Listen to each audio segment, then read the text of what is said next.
Now we have to move towards second law of motion, which has a mathematical explanation as well. Second law of motion. What is the main difference between first and second law? First law, we discuss first law without discussing force, in the absence of force. While second law, deals with the state of the body when a net force acts on it. When a net force acts on it. When a net force acts on it. So basically, we will see that when a force is applied on a body, what will happen in that object. For example, if this is a ball, so if a force would be applied on it, so what would happen? Definitely it will move forward. So force is what? It is a cause and its motion is its effect. So we have discussed second law of motion like this. What is the statement?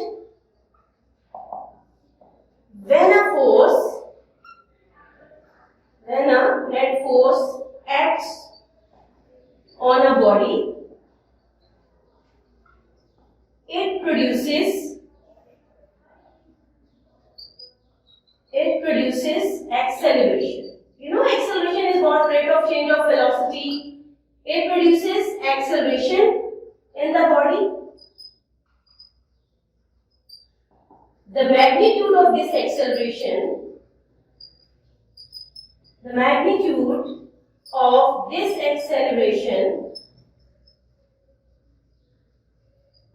is directly proportional to force. It means if force would be more acceleration. If force would be less acceleration will be produced. Yes, what we have seen, when a force acts on a body, it produces an acceleration in the body. The magnitude of this acceleration is directly proportional to force and inversely proportional to its mass. Now we can write it as, mathematical explanation. Acceleration is directly proportional to force. If bodies are of same masses, if I apply, more force on this object and less force on this object, less force and more force. So definitely the body will move more as compared to this body, because we have seen that acceleration is directly proportional to force. More force, more acceleration. Less force, less acceleration. And acceleration is inversely proportional to mass. If we are applying, same force on two different bodies, mean different masses, for example, a lighter object and on a heavier object. So what will happen? More acceleration will produce in, lighter object, and less acceleration will produce, in heavier object. Because we have seen that acceleration is inversely proportional to mass. If we are applying same force on two bodies of different masses, so more acceleration will produce in lighter object and less acceleration will produce in heavier object. So what we have to do now? We have to combine this one. In your junior classes, you have seen already that whenever there is a sign of proportionality, we always remove it with the help of a equal sign constant. So what we will take here, we will remove this proportionality sign with a constant value k, f over m. Here k has the value 1. Why? Because 1 Newton force and the mass of body is 1 kg. So we will put here 1, so it would be f over m. So we will apply cross multiply method. So what would be the formula? F is equals to ma. This is the mathematical representation of second law of motion. Second law of motion.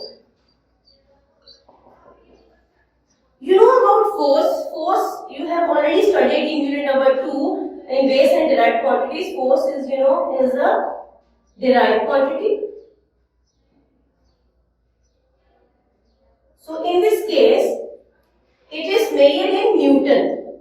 You have seen that the unit of force is Newton, which is equals to kilogram meter per second square. So how we will represent and how we will define 1 Newton is that force which produces an acceleration of 1 meter per second square in the body of mass 1 kilogram. 1 Newton represented by, unit is represented by capital N. 1 Newton is that force which produces an acceleration of 1 meter per second square in a body of 1 kilogram mass. You know, unit mean 1. Unit mean 1. So, 1 Newton force is that force which produces an acceleration of 1 meter per second square in a body of mass 1 kilogram. So, you should know the difference between first law of motion and second law of motion. First law of motion deals with the absence of force, while second law of motion deals with the presence of force, cause and effects. Now we will move towards third law, which is known as third law of motion. Third law of motion. Very important law, and it is basically a universal truth. What is its statement?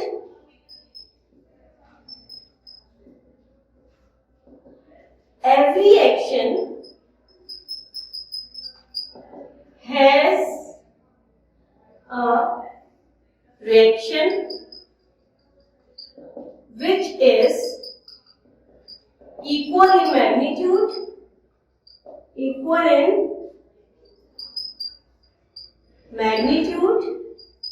but opposite in direction. You have seen many examples in your common life. For example, when we push a balloon,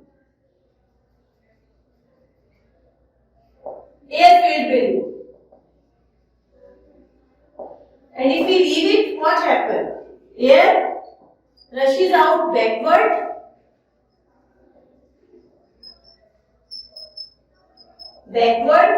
while balloon moves forward. The same principle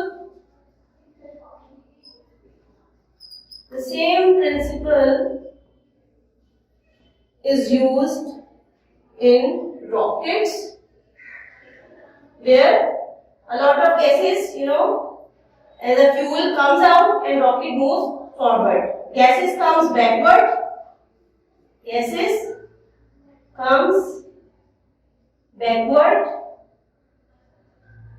while rocket moves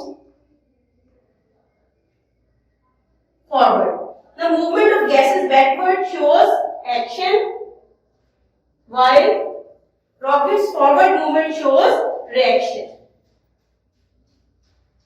One more example I want to give. If this is a table and if there is a book on it, so you can see the weight of this book will act downward as an action, while the tables, holding up force will be, reaction. One more example, gun and bullet. The movement of gun and bullet. When bullet moves forward, this is action, while gun recoils backward as a reaction.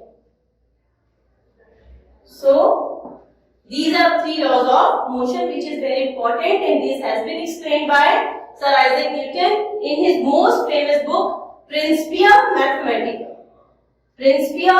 Mathematica.